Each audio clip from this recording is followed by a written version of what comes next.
Capítulo 13 do livro de Juízes é uma unidade que começa no capítulo 13 e abrange até o capítulo 16. É a história de Sansão. Sansão, conhecemos Sansão por muitas coisas, né? A força, os cabelos, Dalila, filisteus e a morte dele. Mas o capítulo 13 vai mostrar justamente o relato do nascimento de Sansão. O nascimento de Sansão que surge num período em que o povo de Israel volta aqui a fazer mal diante do Senhor, que não fala o que é o texto, não fala qual é a condição que aconteceu, se foi idolatria, se foi outra coisa, simplesmente fala que o povo de Israel fez o mal diante do Senhor e que Deus os entregou aos filisteus por 40 anos. E aqui onde nós começamos a ter essa jornada dos filisteus, que começa com Sansão e ele praticamente não acaba dentro da narrativa bíblica até o cativeiro babilônico.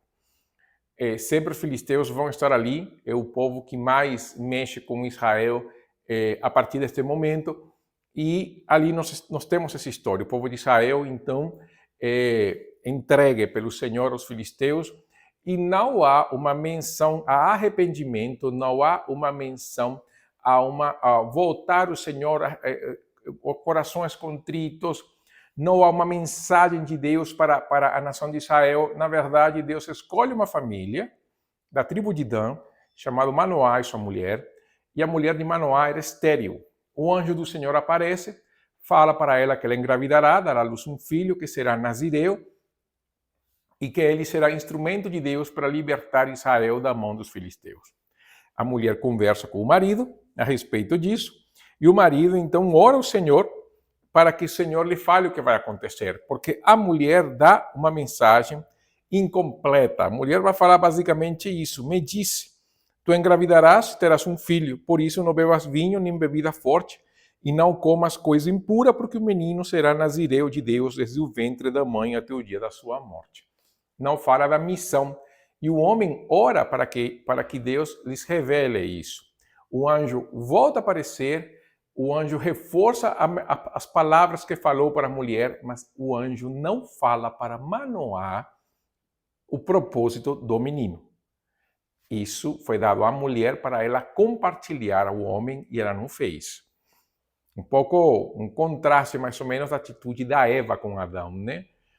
A Eva, ela deu o fruto ao marido do qual comeu. Aqui, a mulher recebendo a mensagem do Senhor, não dá a mensagem completa ao seu marido. E ali, o anjo, então, vai conversar com Manoá. Manoá prepara uma oferta ao Senhor e ali pergunta pelo nome o anjo fala, porque perguntas pelo meu nome está além do entendimento. Manoá toma o cabrito com ofertas cereais e oferece ao Senhor sobre a pedra. O anjo faz maravilhas, enquanto Manoá e sua mulher observavam. Ao subir a chama ao altar para o céu, o anjo do Senhor subiu com ela. Aí eles repararam que era um anjo do Senhor, uma teofania do próprio Deus.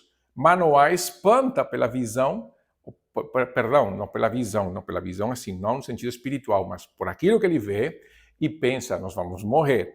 Nossa mulher, muito sábia nesse momento, ela fala, olha, se Deus quisesse nos matar, não teria aceitado o holocausto e ofertas cereais.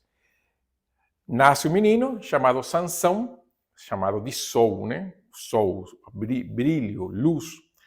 E ele cresce e o Senhor o abençoou, e o Espírito do Senhor começa a se manifestar na vida dele, nas regiões em Manedã, Zorá e Estaol, na tribo de Dan.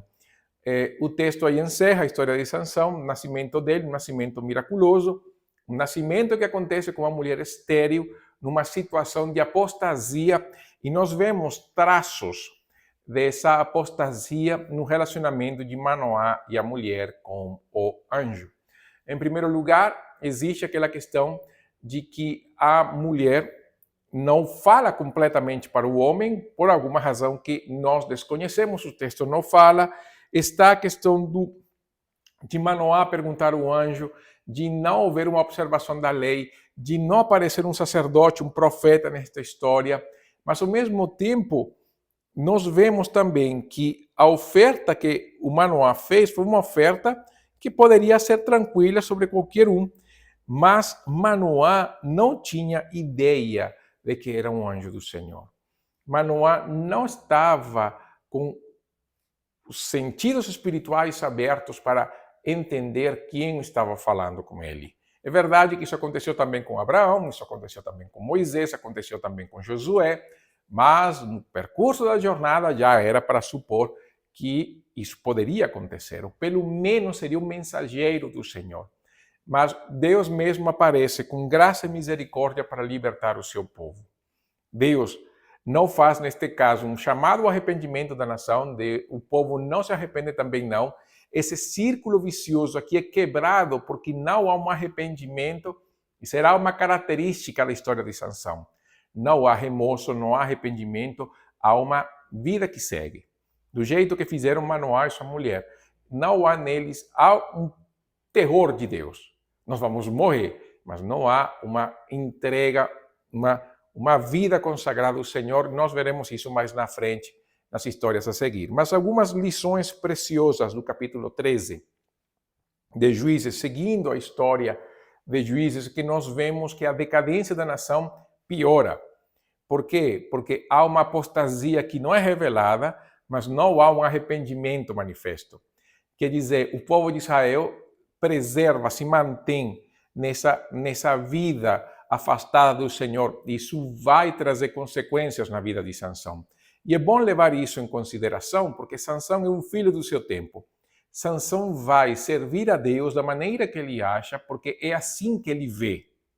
Nesse estado de apostasia, não há sacerdote, não há profeta, não há nada nesta história.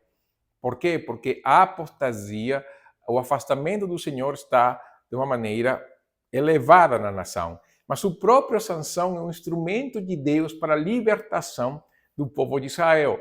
Então Deus vai levantar do meio da nação aquele que libertaria essa nação dos filisteus. E é claro que nós lembramos de Jesus, porque o povo de Israel, se nós lembrarmos a narrativa bíblica nos evangelhos, era um povo que não vivia na prática da idolatria, porém, o seu culto ao Senhor era um culto recheado de mandamentos humanos, e Jesus, justamente, ele vai reclamar isso do povo, porque buscar a Deus para o povo de Israel se converteu num momento mais ritualístico que um momento de encontro pessoal com o Senhor. E quando nós vemos a história de Sansão e fazemos paralelismo com a história de Jesus, vemos nascimentos miraculosos de pessoas que iam trazer libertação ao seu povo. É claro que o Filho de Deus não tem como comparar, né?